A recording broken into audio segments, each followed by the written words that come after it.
Hello guys, एक बार फिर से आपका देव केमिस्ट्री पॉइंट में स्वागत है। जो बच्चे नए जुड़ रहे हैं वो कृपया मेरे चैनल को सब्सक्राइब करें, लाइक करें और शेयर करें। और जो बच्चे पहले से जुड़े हुए हैं वो जो मैं कर रहा हूँ उस वीडियो से संबंधित कोई कमेंट हो तो आप कमेंट है वो नीचे डिस्क्रिप्शन में आप कमेंट बॉक्स में डाल सकते हैं, जिससे मुझे पता चलता रहेगा कि आपको कितना समझ में आया है। तो कमेंट ज़रूर करें। अब तक हमने अल्कोहल फिनॉल पढ़ लिया कंप्लीट, और ईथर का जो निर्माण की विधियाँ थी, प्रिपरेशन मेथड थे ईथर के, वो भी हमने पढ़ लिए हैं। अब इसकी जो केमिकल प्रॉपर्टीज़ और फिजिकल प्रॉपर्टीज़ रही है, तो फिजिकल प्रॉपर्टी के बारे में कल मैंने थोड़ा सा आपको बता दिया था कि फिजिकल प्रॉपर्टी में इसका जो बॉइलिंग पॉइंट है वो 307 केल्विन होता है, और ये वोलेटाइल होता है या वाष्पशील होता है। वाष्पशील क्यों होता है? क्योंकि इसके अंदर बहुत ही दुर्बल आकर्षण बल पाया जाता है। जैसे जैसे इसका बॉइलिंग पॉइंट या द्रव्यमान बढ़ता है, तो द्रव्यमान बढ़ने के साथ साथ इसका है वो बॉइलिंग पॉइंट है वो बढ़ता है, क्योंकि वांडरवाल फोर्स है या वांडरवाल बल है वो बढ़ जाते हैं। इसके अलावा ये मीठी गंध युक्त होता है, इसको सूंघ लेते हैं तो बेहोशी उत्पन्न होती है। एनेस्थेटिस होता है ये, यानी एनेस्थीसिया के लिए पहले इसका उपयोग करते थे, आजकल इसका उपयोग नहीं करते हैं, क्योंकि आजकल है वो जाइलोकेन के इंजेक्शन उपयोग में लेते हैं। जाइलोकेन से पहले है वो डॉक्टर है ऑपरेशन करता था या किसी स्थान को सर्जरी या उसको ऑपरेशन करने के लिए यदि किसी स्थान को काटना या चीरा लगाना होता था तो पहले ईथर का उपयोग करते थे।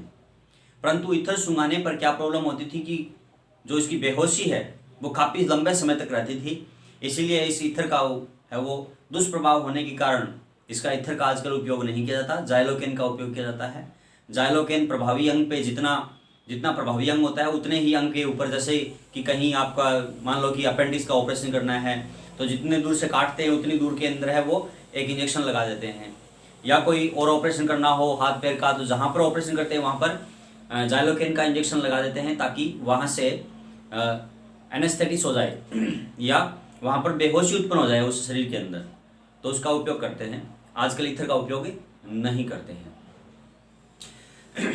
ठीक है, तो ये इसके भौतिक गुण थे। और अब देखते हैं हम इसके रासायनिक गुण या केमिकल प्रॉपर्टीज।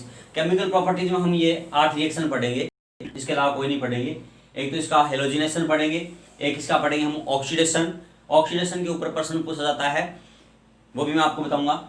ऑक्सीडेशन के बाद में ऑक्सोनियम आयन। ऑक्सोनियम आयन का फॉर्मेशन है, हमने अल्कोहल के जो निर्जलीकरण था 433 केल्विन से 443 केल्विन टेम्परेचर लिया था हमने, और अल्कोहल का निर्जलीकरण कराया था सांद्र H2SO4 के द्वारा, यानी अल्कोहल के एथिल अल्कोहल लिया था हमने, एथिल अल्कोहल के डिहाइड्रेशन करवाया था, और डिहाइड्रेशन के हमने देखा था कि एल्कीन बना था। ठीक है, तो उसमें जो मैकेनिज्म था उस मैकेनिज्म में ऑक्सोनियम आयन बना था, और यहाँ पर क्या बनेगा, ऑक्सोनियम साल्ट का फॉर्मेशन होगा। कैसे होगा वो हम देखेंगे, H2SO4 के द्वारा ही होगा। फिर इसके बाद में इसके साथ रिएक्शन विद HX के साथ रिएक्शन भी प्राइमरी के साथ डिफरेंट टाइप से करता है, द्वितीयक के साथ डिफरेंट टाइप से करता है, और टर्सरी के साथ भी डिफरेंट टाइप से ये रिएक्शन करता है। ठीक है, फिर है रिडक्शन। रिडक्शन भी हम यहाँ पर 2 प्रकार का पढ़ेंगे, एक तो अमोनिया और एक सोडियम की उपस्थिति में इसका रिडक्शन करेंगे, एक इसका रेड फास्फोरस और HI की प्रेजेंस के अंदर इसका रिडक्शन करेंगे। ठीक है, इसके अलावा डिहाइड्रेशन करेंगे। वही है कि हमने एथिल अल्कोहल से हमने मेथिल अल्कोहल में कन्वर्ट किया था, तो उस समय एक स्टेप उपयोग में लिया था हमने कि एल्यूमिना के थ्रू है वो एथिल अल्कोहल को एल्कीन में बदला था, तो वहां पर क्या हुआ था, डिहाइड्रेशन हुआ था। तो वही स्टेप यहाँ यूज होगा कि ईथर के अंदर डिहाइड्रेशन वाला वो सेम है, सिर्फ टेम्परेचर का डिफरेंट है। वहां पर 300 डिग्री सेल्सियस यूज करते हैं और यहाँ पर 300 से ज्यादा यूज करते हैं, वही है, कोई दूसरा नहीं है। फिर कंबंशन रिएक्शन पढ़ेंगे, दहन अभिक्रिया पढ़ेंगे। दहन अभिक्रिया के अंदर हमें पता है कि कंपाउंड है, तो ऑर्गेनिक कंपाउंड का यदि हम कंबंशन या दहन करते हैं तो कार्बन डाइऑक्साइड और जल का निर्माण करते हैं। ठीक है, तो इस प्रकार से हम हेलोजनीकरण पढ़ेंगे, हेलोजनीकरण के अलावा ऑक्सीकरण पढ़ेंगे, ऑक्सीकरण के अलावा ऑक्सोनियम लवण का निर्माण पढ़ेंगे, ऑक्सीजन लवण के अलावा हम HX के साथ इसकी अभिक्रियाएं पढ़ेंगे, फिर हम पढ़ेंगे इसका जल अपघटन, जल अपघटन के बाद में पढ़ेंगे हम इसका अपचयन, अपचयन के बाद में पढ़ेंगे हम इसका निर्जलीकरण, और निर्जलीकरण के बाद में सबसे पढ़ेंगे हम दहन अभिक्रियाएं। तो सबसे पहले मैं लेता हूं halogenation.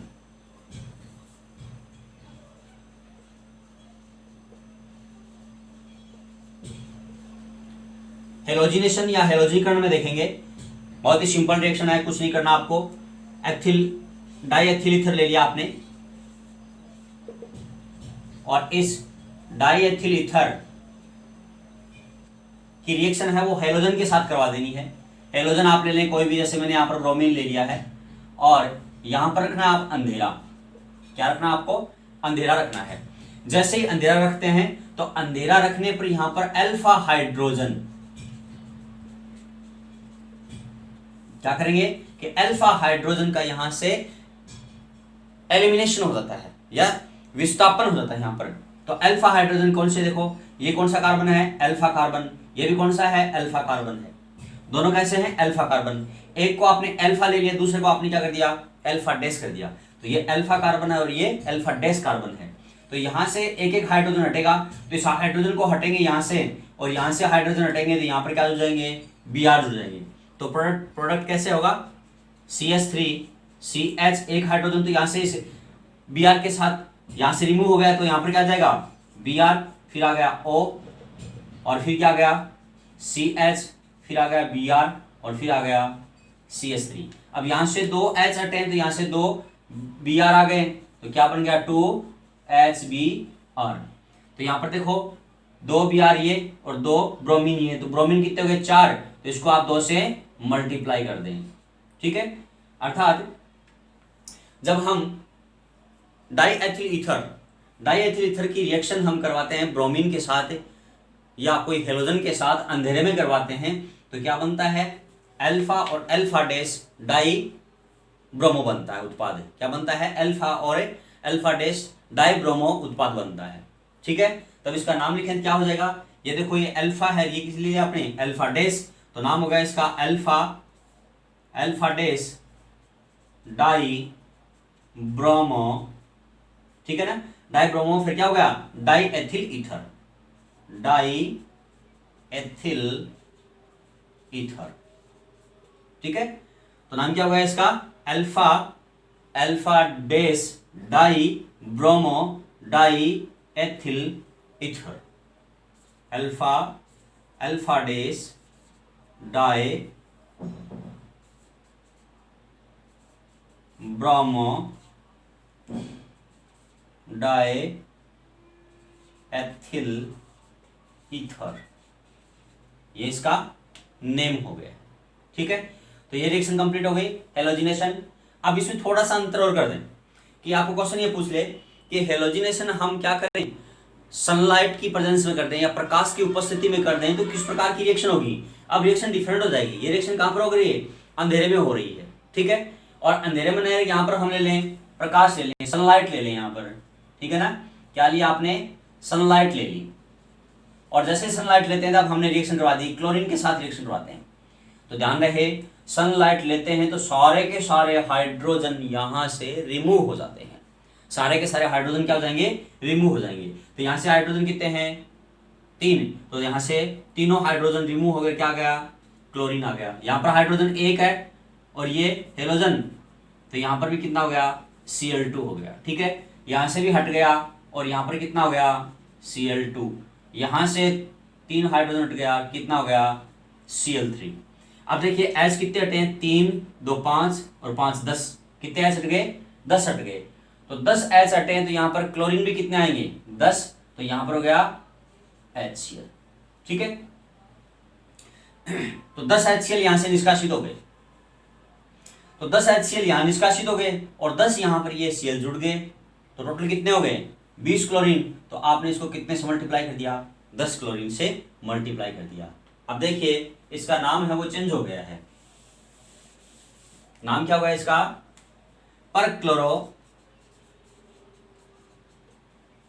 परक्लोरो diethyl ether. Ethyl ether या पर क्लोरो एथिल ईथर। तो यहां देखिए क्या हुआ कि हमने डाई एथिल ईथर, ये क्या है यहाँ पर, इधर भी एथिल है और इधर भी एथिल है, तो नाम क्या होगा इसका, डाई एथिल ईथर की रिएक्शन अब हमने सनलाइट की प्रेजेंस में करवा दी, सूर्य के प्रकाश की उपस्थिति में करवा दी। किसके साथ है, वही हेलोजन के साथ। यहाँ हेलोजन हमने ले लिया क्लोरीन, तो क्लोरीन के साथ रिएक्शन करवाते हैं तो सारे के सारे हाइड्रोजन, ये 2 और 3 5, 2 और 3 5, पांचों के पांचों हाइड्रोजन यहाँ से रिमूव हो जाते हैं। किसके द्वारा, इस क्लोरीन के द्वारा। तो 5 इधर क्लोरीन और 5 इधर क्लोरीन जुड़ जाते हैं, तो 10 HCl के रूप में इसका निष्कासन हो जाते हैं। ठीक है, और क्या बन गया, पर क्लोरो डाई एथिल ईथर या पर क्लोरो एथिल ईथर का फॉर्मेशन हो जाता है। कब होता है ये, सनलाइट के अंदर। और अल्फा और अल्फा डैश कौन से में बनता है, जब हम लेते हैं अंधेरा। ठीक है ना, तो ये होगा आपका हेलोजिनेशन।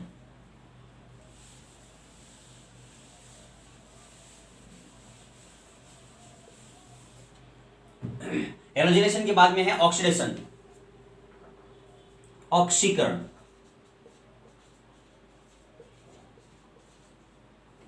ऑक्सीकरण या ऑक्सीडेशन।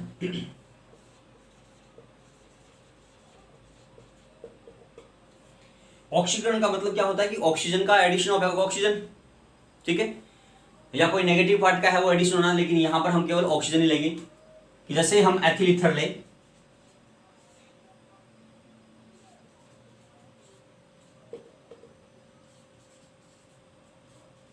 ये डाइएथिल ईथर ले लिया और हमने ऑक्सीजन के साथ रिएक्शन करवा दिया इसका। और जैसे ही ऑक्सीजन के साथ रिएक्शन करा सकते हो, और आप चाहो तो यहां पर ओजोन भी ले सकते हो। ठीक है ना, ऑक्सीजन के द्वारा ऑक्सीडेशन हो सकता है और ओजोन के थ्रू भी इसका ऑक्सीडेशन हो सकता है, दोनों के थ्रू हो सकता है। तो क्या बनेगा, देखो कुछ नहीं करना आपको, ये ऑक्सीजन है इसके साथ जुड़ जाएगा। ठीक है, ये जो लोन पेयर ऑफ इलेक्ट्रॉन है इसको दे देगा, देखिए क्या बनेगा,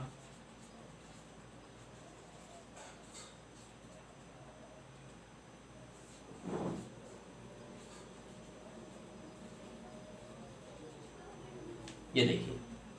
ठीक है, क्या बन गया ये, इस प्रकार से प्रोडक्ट बन जाता है। ठीक है, अब यदि हम इसका कंटिन्यू ऑक्सीडेशन करवा दें, काफी लंबे समय तक ऑक्सीडेशन करवाएं, तो क्या होता है, देखिए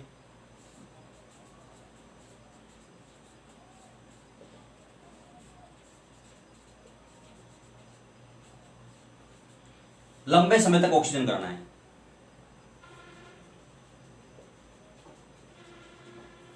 लंबे समय तक करवाएंगे, क्या बनेगा, देखो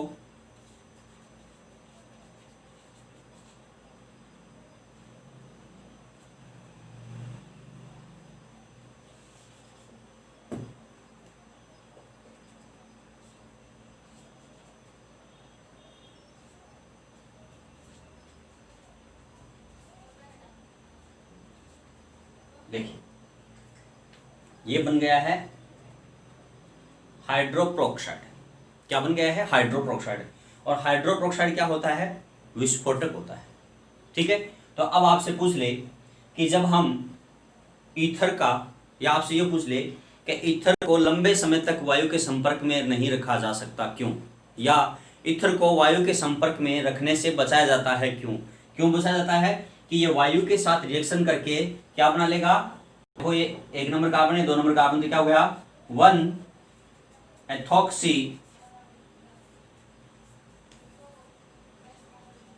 नाम क्या होगा इसका 1 एथॉक्सी, बाद में क्या है एथिल हाइड्रोप्रोक्साइड, हाइड्रोप्रोक्साइड।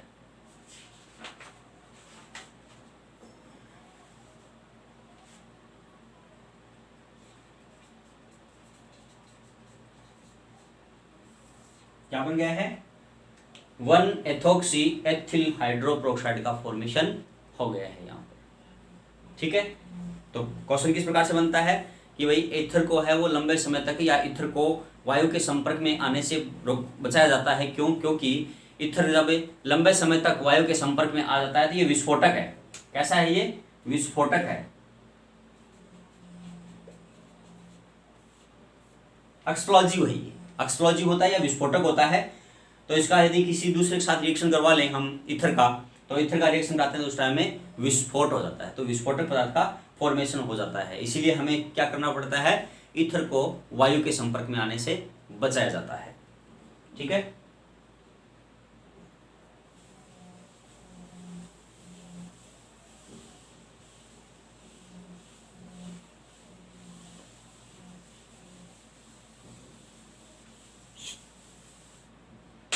इसका क्या नाम है, देखो ये डाईएथिल हो गया, diethyl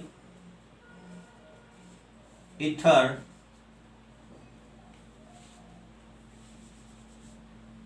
diethyl ether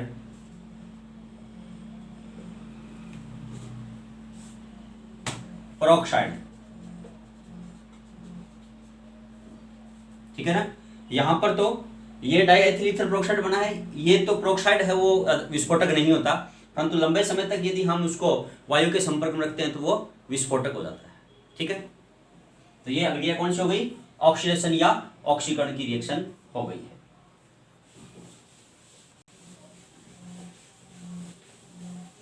next reaction है अपना oxonium ion, formation of oxonium ion.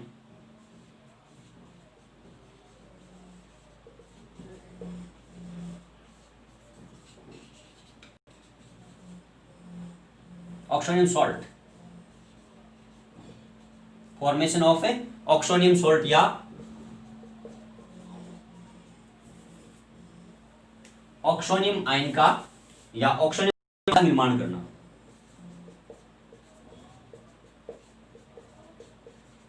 Oxonium लवण का निर्माण कैसे करते हैं, देखो हमने वापस लेना है CH3CH2, यहां हो गया 2 लोन पेयर के साथ, ये देखो ये एथिल ईथर है। अब क्या करते हैं, इस एथिल ईथर का रिएक्शन हम तनु H2SO4 के साथ करवाते हैं, और H2SO4 को मैं इस प्रकार से लिखता हूं। ठीक है, कैसे लिखा है इसको, HSO3 और H, क्योंकि जो H2SO4 की स्ट्रक्चर है वो इस प्रकार से होती है,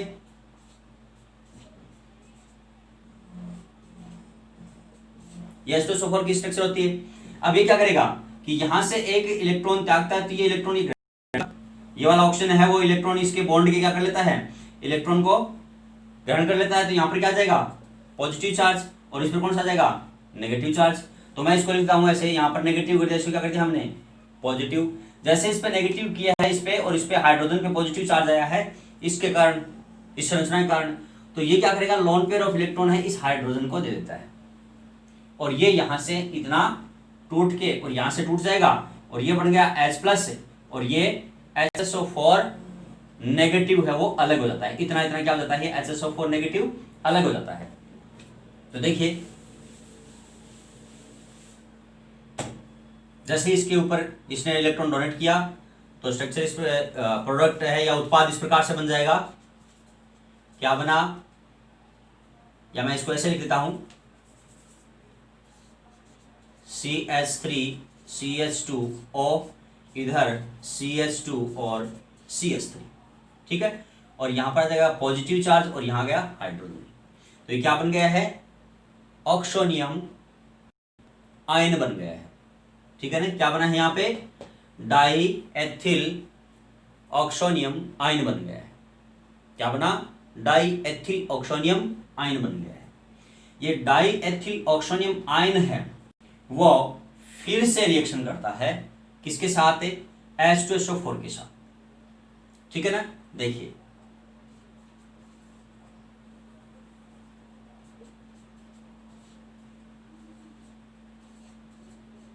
ये देखिए मैंने वापस इसको OH के रूप में लिख दिया है, और इसको SO3H के रूप में लिखा है, क्यों, क्योंकि H2SO4 की स्ट्रक्चर इस प्रकार से होती है, मैं फिर से बता रहा हूं,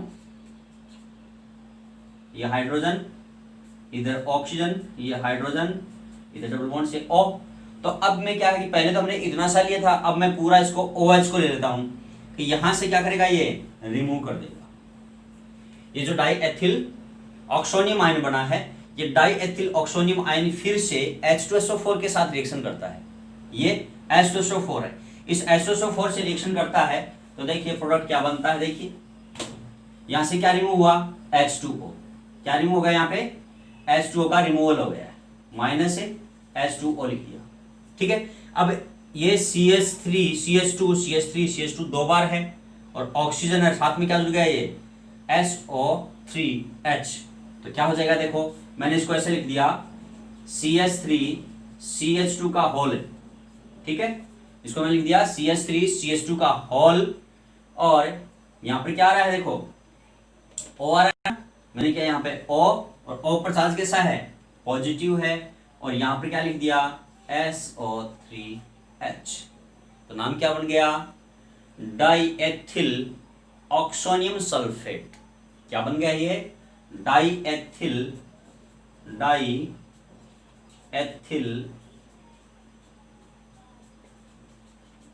ऑक्सोनियम सल्फेट। ये जो डाईएथिल ऑक्सोनियम सल्फेट बना है, ये वापस क्या करेगा कि यहां ये जो अलग हुआ ना, यहां वाला माइनस, यहां पर क्या था HSO4 नेगेटिव अलग हुआ था ना, कि भाई जैसे इस पर अटैक करता है ये लोन पेयर ऑफ इलेक्ट्रॉन इसको देता है, तो ऑक्सोनियम आयन बना था, तो ये यहां से अलग हुआ था HSO4 नेगेटिव, ये HSO4 नेगेटिव इसके साथ फिर से रिएक्शन करता है। ठीक है, मैं इसको एक ही पद में लिखता हूं, देखो एक ही पद में कैसे लिख देगा,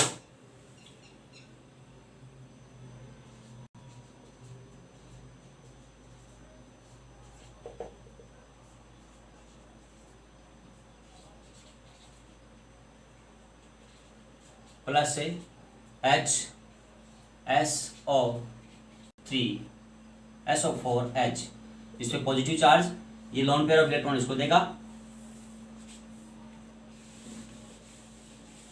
तो प्रोडक्ट क्या बन जाएगा, यहां से प्रोडक्ट बन जाएगा ये ऐसा कैसा, और ये इसके साथ जुड़ जाएगा, तो प्रोडक्ट बन गया CH3CH2O, इधर भी आ गया CH2CH3, इस पे पॉजिटिव, और ये क्या O, क्या बन गया, डाई एथिल ऑक्सोनियम आयन, और प्लस में क्या बन गया HSO4 नेगेटिव। ठीक है, ये जो डाई एथिल ऑक्सोनियम आयन बना है, ये डाई एथिल ऑक्सोनियम आयन फिर से रिएक्शन करता है, किसके साथ करता है, H2SO4 के साथ, किसके साथ करता है, H2SO4 के साथ करता है, और मैंने H2SO4 को इस प्रकार से लिख दिया। ठीक है, तो मैं इसको यहां लिख देता हूं, यहां लिख दिया और कर दिया HOSO3। अब यहां से एक H2O के रूप में ये निष्कासित हो जाएगा, ठीक है ना, तो मैंने यहां पर कर दिया माइनस से H2O। अब देखो क्या हो गया, ऐसा कैसा ये पड़ा है, और इस H किस गया, ये जुड़ जाएगा, H किस क्या जुड़ जाएगा, ये SO3H जुड़ जाएगा,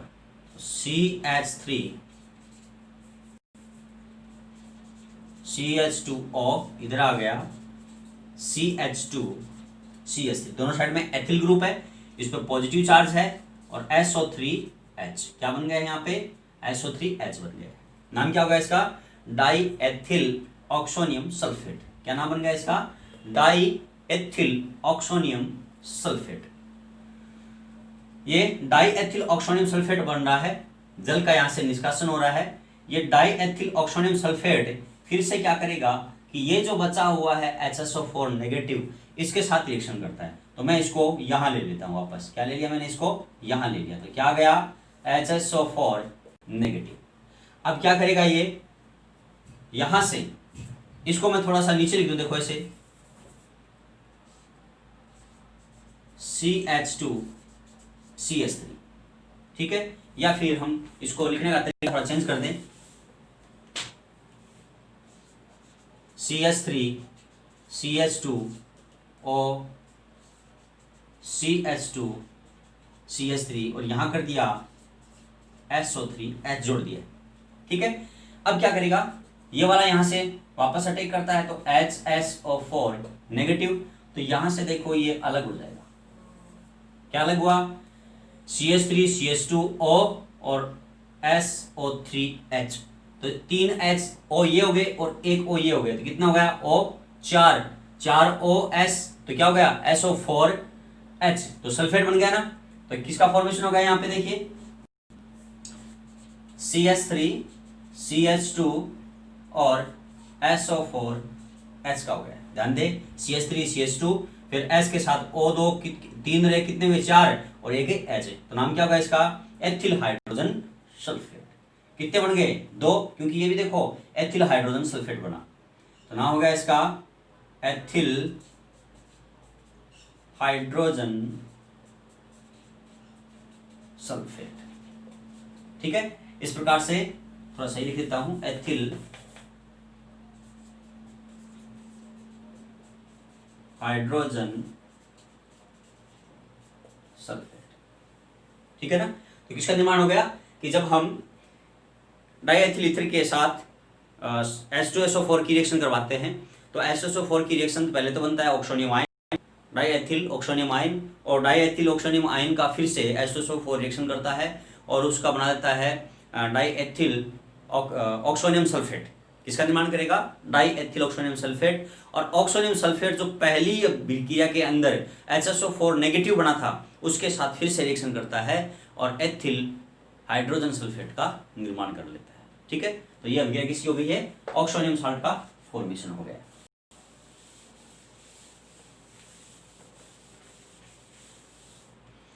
अगला रिएक्शन है रिएक्शन विद HX। इनका ध्यान रखना है।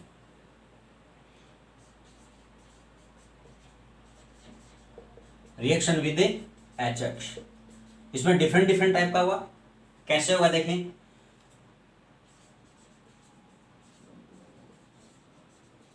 मैंने डाइमेथिल ईथर लिया है, इसकी यदि हम HX के साथ रिएक्शन करा दें तो देखिए ऐसे कर दें इसको, H और X दोनों को ऐसे तोड़ दें।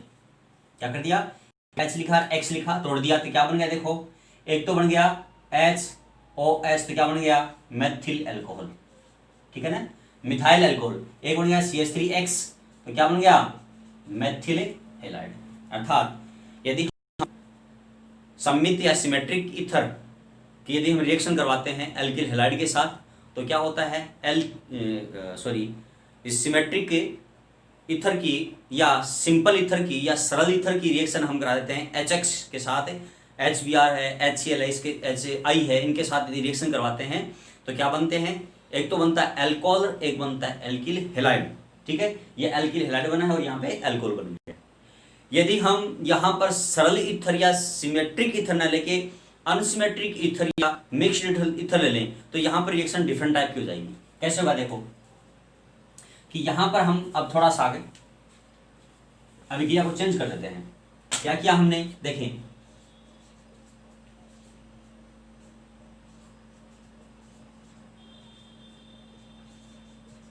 अब देखिए यहां ये प्रोपिल ग्रुप है। ठीक है, तो अब इस प्रोपिल ग्रुप में अब आपको ये ध्यान रखना है कि इसके साथ हेलोजन जुड़ेगा या इसके साथ हेलोजन जुड़ेगा, दोनों का ध्यान रखना है। या फिर आप क्या ले लें,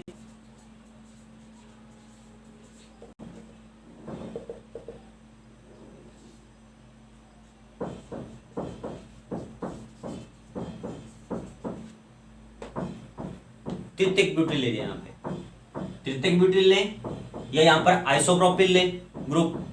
ठीक है, इसका नाम देखें मेथॉक्सी 2 मेथॉक्सी प्रोपेन। नाम क्या होगा इसका, 2 मेथॉक्सी प्रोपेन।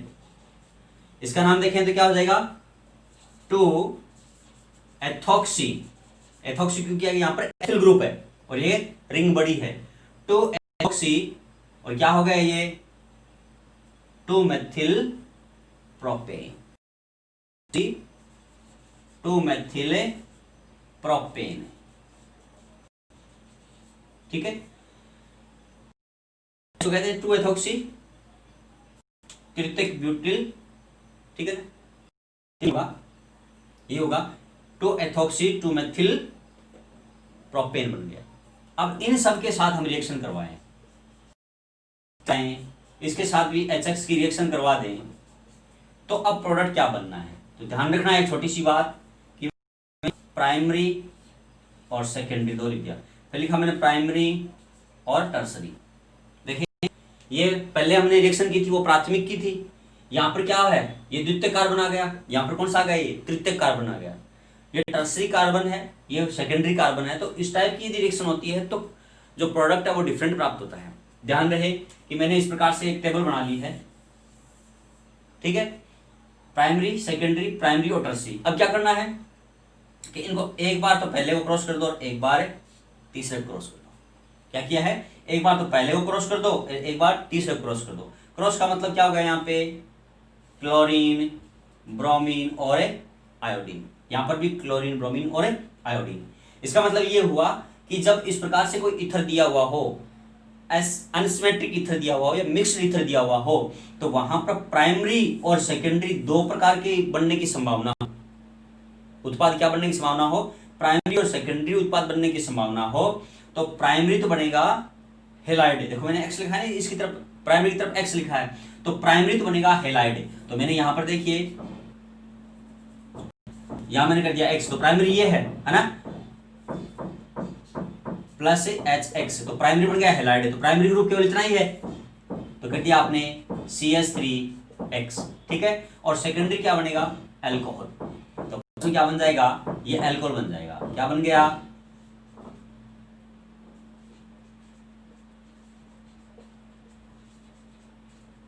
ये देखिए, ये क्या बन गया है, सेकेंडरी क्या बन गया, यहाँ पे अल्कोहल बन गया, 2 प्रोपेनॉल, ठीक है।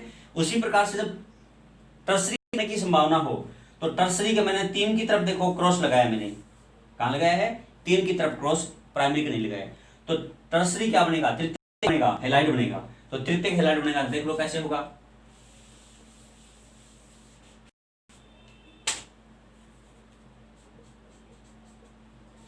ये हेलाइड बन जाएगा, CH3,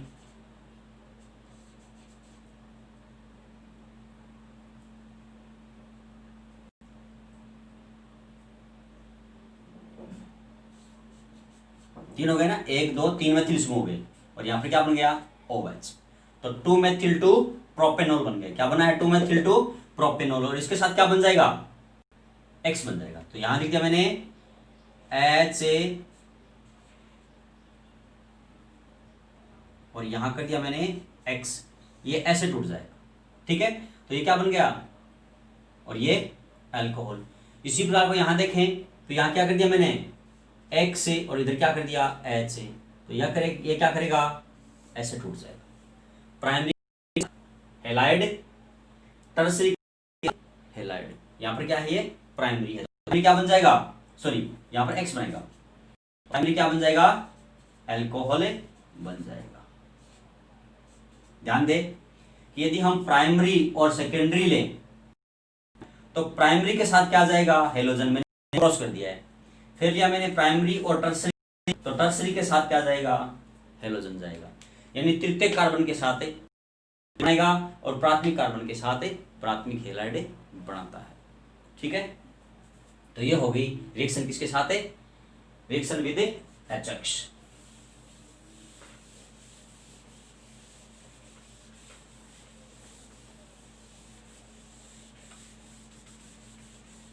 अगली है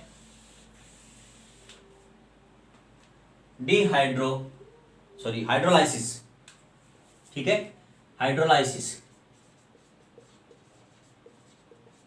या जल अपघटन। कुछ नहीं करना आपको, H2SO4 की उपस्थिति लेना है, थोड़ा सा गर्म करना है। देखिए CH3 CH2 CH2 CH3 diethyl alcohol, presence किसके लिए, H2SO4 की, क्या बना लेगा, C2H5OH, किसका निर्माण कर लिया, एथिल अल्कोहल का निर्माण कर लेता है।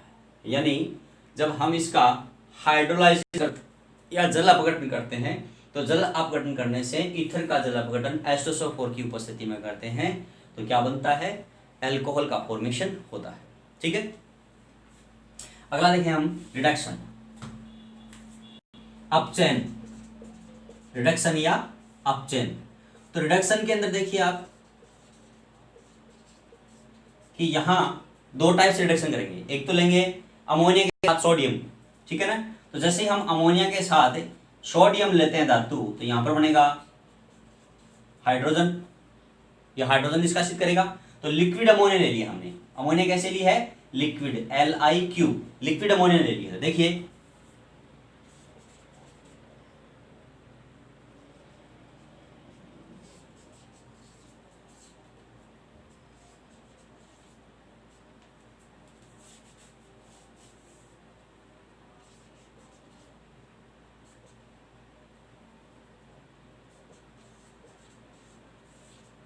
यहां ले लिया लिक्विड अमोनिया और प्लस क्या ले लिया आपने, सोडियम। तो यहां से जो हाइड्रोजन निकलेंगे उस हाइड्रोजन को मैंने ऐसे लिख दिया, ठीक है। यहां जो दो हाइड्रोजन लेंगे हम, उन दोनों हाइड्रोजन को मैंने ऐसे लिख दिया, तो इनको मैंने यहां से ऐसे तोड़ दिया। तो क्या बन गया, एक तो बना एल्कोहल, एक बन गया एल्केन। तो ये क्या बन गया, देखो CH3 CH2 OH ethyl alcohol, और साथ में बन गया ये CH2 रेखा है, आ गया CH3 और एक CH3, ये क्या बन गया, एथिल एल्कोहल, ठीक है। और ये क्या बन गया, एथेन बन गया। किसका फॉर्मेशन होता है, यदि हम द्रव अमोनिया और इससे लिक्विड अमोनिया और सोडियम की उपस्थिति में इसका रिडक्शन करवाते हैं, अपचयन करवाते हैं, तो एथिल एल्कोहल और एथेन का निर्माण होता है, ठीक है। दूसरा, यदि इसका रिडक्शन है वो रेड फास्फोरस की प्रेजेंस में करते हैं, क्या लें हम, रेड फास्फोरस प्लस HI की प्रेजेंस में लें, तो भी क्या होगा, हाइड्रोजन का फॉर्मेशन होगा। और यहां पर हाइड्रोजन ज्यादा निकलेगी, तो क्या करना आपको, रेड फास्फोरस और HI के द्वारा इसका अपचयन करना है। तो देखिए कैसे होता है, अब हाइड्रोजन की मात्रा है वो ज्यादा हो गई है, और हाइड्रोजन की मात्रा ज्यादा होने के कारण क्या करेगा, ये इसका जल के रूप में अलग कर देता है, ठीक है। तो देखो यहां पर हो गया H, ये H, ये H और H, ठीक है ना। अब देखिए यहां से क्या करेगा, ये दो H पे गए, यहां से क्या करेगा, ये एक H2 के रूप में निष्कासित कर दिया। तो यहां पर क्या गया, -H2O। अब क्या करेगा, एक H इसको दे देगा, ये H इसको दे देगा, तो ये H2O के रूप में यहां पर निष्कासित हो गया। तो नीचे क्या बच गया, CH3 CH2 सॉरी CH3 क्योंकि हो गया, और ये भी CH3 क्या बन गया, एथेन बन गया, ठीक है ना। तो मैं इसको यहां लिख देता हूं,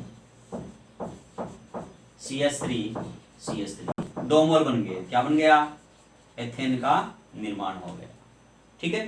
तो ये हो गया इसका अपचयन, किसके द्वारा, एक तो रेड फास्फोर और HI के द्वारा, और एक है अपचयन किसके द्वारा है, रिडक्शन अमोनिया और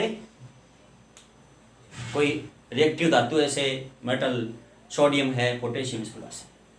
अगला है डिहाइड्रोजिनेशन। डिहाइड्रोजिनेशन का मतलब है निर्जलीकरण, ठीक है ना, निर्जलीकरण या डिहाइड्रोजिनेशन। इसमें क्या करेंगे, CH3 वही सेम करना है जो हमने पहले अभिक्रिया ली है, कोई अंतर नहीं है इसकी अभिक्रिया के अंदर। 653 केल्विन टेम्परेचर ले लेंगे, यानी 653 केल्विन का टेम्परेचर लेंगे, और एल्यूमिना Al2O3 एल्यूमिनियम ऑक्साइड या एल्यूमिना को ले लेते हैं। तो यहाँ पर आपने CH2 और ये आ गया यहाँ पे CH2 CH3, यहाँ ले लिया आपने Al2O3 एल्यूमिना, और 653 केल्विन आपने टेम्परेचर ले लिया है। जैसे ये टेम्परेचर लेंगे तो क्या करेगा, ये इसको एल्कीन में कन्वर्ट कर देता है, CH2 डबल बॉन्ड CH2 क्या बन गया है, एल्कीन।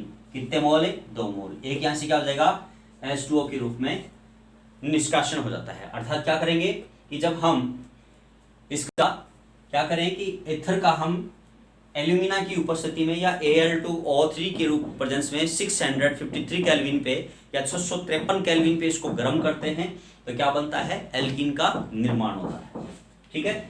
और लास्ट है कंबंशन रिएक्शन या दहन अभिक्रिया। दहन या कंबंशन में क्या होता है,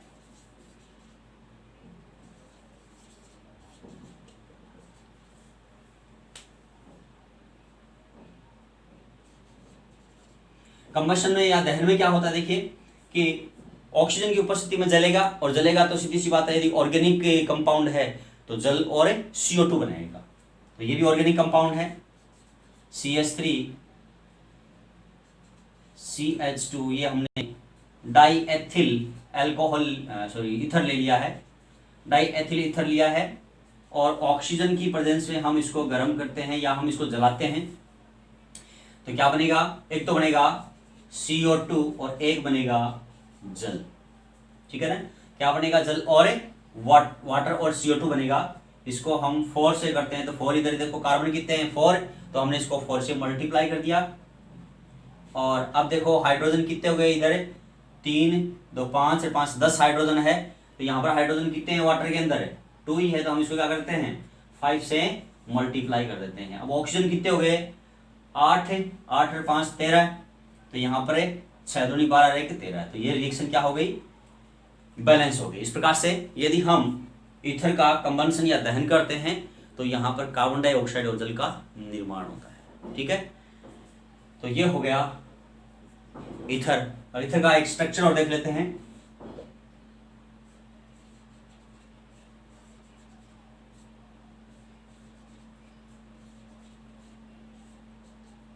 एक 110 डिग्री का इसके बीच में एंगल होता है, और इसके द्विध्रुव आघूर्ण या इसका डायपोल मोमेंट की वैल्यू होती है 1.3 dBi होती है, ठीक है।